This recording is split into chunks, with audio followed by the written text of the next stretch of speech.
ओम शांति। आज बाबा की थर्सडे की मुरली में बाबा ने सबसे पहली बात एक समझाई। वैसे तो बहुत बेसिक और सिंपल सी बात है, लेकिन कईयों को थोड़ा सा अच्छा नहीं लगता, तो इसलिए बाबा को भी डायरेक्शन देना पड़ता है। बाबा ने ये कहा कि जब भी कहीं जाते हो, जैसे माउंट आबू जाते हैं या किसी भी धार्मिक जगह जब हम जाते हैं, तो ऐसे जहाँ सत्संग या बैठकर शांति से सुनने की बात हो, तो स्पेशली तो माउंट आबू के लिए या क्लास सेंटर पर कहा, तो छोटे बच्चों को नहीं लेकर जाना चाहिए, क्योंकि फिर उनमें मोह रहता है, तो वहाँ ही बुद्धि जाती है। अब कई सोचते हैं कि हम अगर इनको नहीं लेके जाएं तो कैसे चलेगा।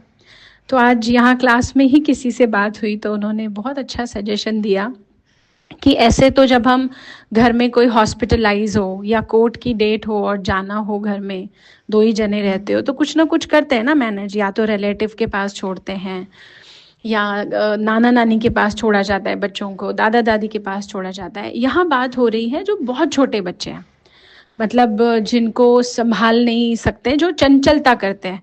गोद वाले बच्चों की बात नहीं हो रही है, गोद वाले बच्चों को तो लेकर जाना और भी मुश्किल है फिर। तो मना हमें खुद अटेंशन रखना है, खुद ध्यान देना इस बात का।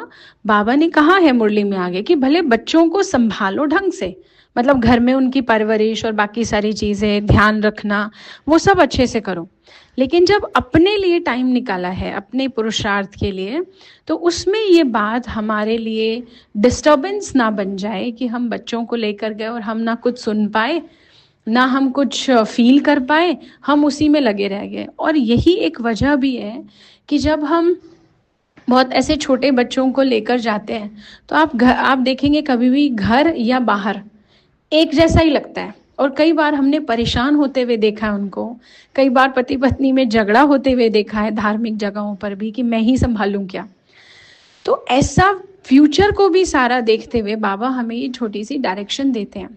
परिवार से दूर या परिवार की डिसरिस्पेक्ट के लिए भगवान कभी नहीं कहता हमें, लेकिन एक अंडरस्टैंडिंग है, और आप सभी सुन रहे हैं तो समझते भी हैं इस बात को कि बाबा का इंटेंशन क्या है इसमें।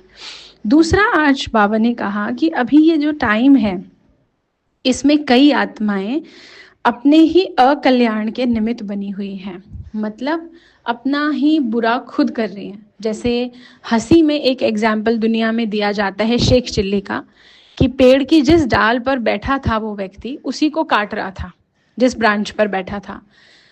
तो कई हंसकर मजाक उड़ाकर चले गए, पर उसे समझ ही नहीं आ रहा था, जब गिरा तो उसे समझ आया।